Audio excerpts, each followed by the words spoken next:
اس video کی اہم discussion چلتی رہے گی، لیکن اس سے پہلے ویڈیو کو لائک اور شیئر کریں اور وائس آف ورلڈ چینل کو سبسکرائب کریں اور بیل آئیکن پر ضرور کلک کریں۔ بسم اللہ الرحمن الرحیم۔ السلام علیکم۔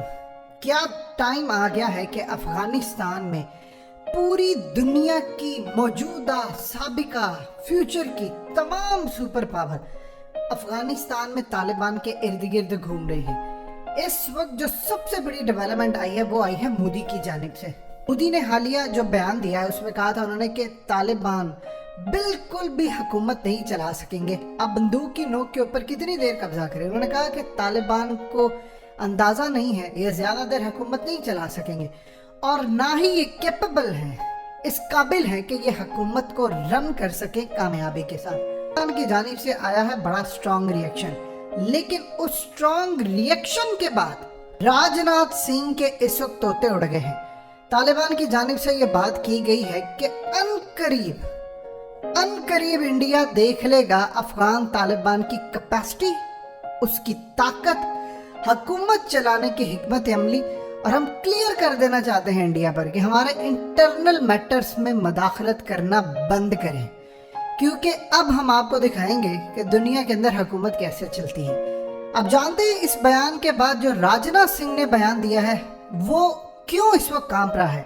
راج ناتھ سنگھ نے اس کے بعد بیان دیا ہے، یہ مودی کو طالبان نے جواب دیا، اس کے بعد پھر راج ناتھ سنگھ نے بیان دیا ہے کہ افغانستان کے اندر جو ہوا وہ ہمارے وہم و گمان میں بھی نہیں تھا، اب ہمیں پریشانی ہے اور اب ہمیں کواد کو ملٹری لیول کے اوپر، یعنی اس کی فارمیشن ایسی کرنی ہے کہ ایک بلاک کی صورت میں بنایا جائے۔ اب جانتے ہیں انڈیا پہلے انکار کرتا رہا جی وہ کواد جو تھا وہ ہم تو ویسے ہی صرف ایسے ہی بنا رہے ہیں۔ اب اس نے اوپنلی کہہ دیا ہے کہ کواد کو یعنی امریکہ، انڈیا، آسٹریلیا، جاپان اور اس کے ساتھ اب اور بھی کنٹریز کو وہ ایڈ کریں گے، اب مل کر نیٹو کے طرز کا، جس کو پیوٹن نے کہا تھا یہ نیٹو کا طرز کا ہی بلاک ہے، اب بلاک بنائیں گے اور اس کے تحت ساری فوجیں اکٹھی ہو جائیں گی اور اگر ان میں سے کسی ایک ملک پر حملہ ہوا تو وہ ان پر حملہ تصور کیا جائے گا۔ یعنی راج ناتھ سنگھ نے کہا ہے کہ افغانستان کی صورتحال، اس نے کیوں کہا ہے؟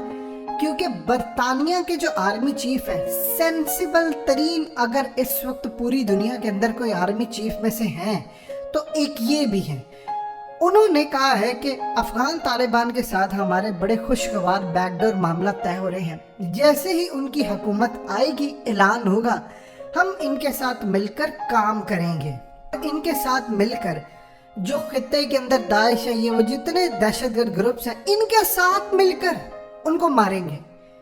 جی ہاں، آپ نے صحیح سنا، یہ جنرل باجوہ نے نہیں کہا، یہ کسی اور لیڈر نے نہیں کہا، برطانیہ کے آرمی چیف نک کارٹر نے کہا ہے کہ ہمارے طالبان کے ساتھ بیک ڈور چینل پر بڑے اچھے روابط قائم ہو چکے ہیں اور یہ بدلے ہوئے طالبان ہیں اور ان کے ساتھ مل کر ہم دہشت گردی کو ختم کریں گے۔ کیا کمال گفتگو ہے۔ اور اس کے ساتھ روس کے صدر پیوٹن کے خاص انوائر ضمیر کابلو، انہوں نے کہا ہے جیسے ہی افغان طالبان حکومت کا اعلان کریں گے فوری طور پر روس ان کو تسلیم کرے، ان کے ساتھ کام کرنے کی خواہش رکھتا ہے اور ہمیں یہ کرنا چاہیے۔ یہ بیان ظاہر سی بات ہے پیوٹن کی مرضی کے بغیر تو وہ نہیں دے سکتے، کیونکہ وہ ضمیر کابلو افغانستان میں اسپیشل انوائے ہیں۔ انہوں نے کہا ہے، روس کا پیغام دے دیا ہے کہ آپ جیسی حکومت قائم کریں ہم آپ کو تسلیم کریں گے۔ لیجین جاؤ نے کیا کہا ہے کہ طالبان حکومت قائم کر لے، اب ان کو ریکگنائز کر کے ان کے ساتھ چلنے کا وقت ہے۔ یعنی چائنا نے بھی کہہ دیا کہ تسلیم کرنے جا رہے ہیں، عمران خان تو آلریڈی تسلیم کرنے کو تیار ہے، طیب اردگان سے تو انہوں نے ڈیل فائنلائز کر لی ہے کہ آپ کو کابل کی جو انتظامی امور ہیں وہ آپ کے ہینڈ اوور کیے جائیں گے، بدلے میں ترکی افغان طالبان کو تسلیم کرے گا۔ سینٹرل ایشین کنٹریز نے تھوڑی سی ہچکچاہٹ کی، روس نے ان کو ڈنڈا دیا، اب وہ بھی تسلیم کرنے کو تیار ہے، ایران تسلیم کرنے کو تیار ہے، ملیشیا تسلیم کرنے کو تیار ہے۔ اور اس کے ساتھ جو انٹرسٹنگ صورتحال ہے، جو سب سے بڑی، جس کے لیے انڈیا کے پیروں تلے زمین نکلنا ہی تھا اور نکل رہی ہے، وہ ہے امریکہ۔ امریکہ افغان طالبان کی حکومت کو تسلیم کرنے جا رہا ہے۔ کیوں؟ دیکھیں، افغان طالبان نے جو بات کی ہے وہ ہے حکمت بری۔ انہوں نے انڈیا کو یہ نہیں کہا کہ ہم یہ کر دیں گے وہ کر دیں گے،